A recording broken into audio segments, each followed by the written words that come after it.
College start 4 years అవుతుంది sir. మాకు campus ఇవ్వలేదు. ఇక్కడ టెంపరీ ఉండమని ఇచ్చారు. మొన్న డిగ్రీ వాళ్ళు మాకు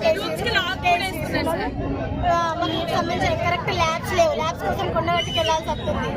ల్యాబ్స్ లేవు, ఫ్యాకల్టీ సరిగ్గా లేదు. క్లాసెస్ మీరు ధర్నా ఎందుకు చేస్తారు? మీరు ధర్నా ఎందుకు క్యాంపస్ కావాలి, రిలీజ్ కావాలి. క్యాంపస్ రూమ్స్ లేవు కరెక్ట్ గా.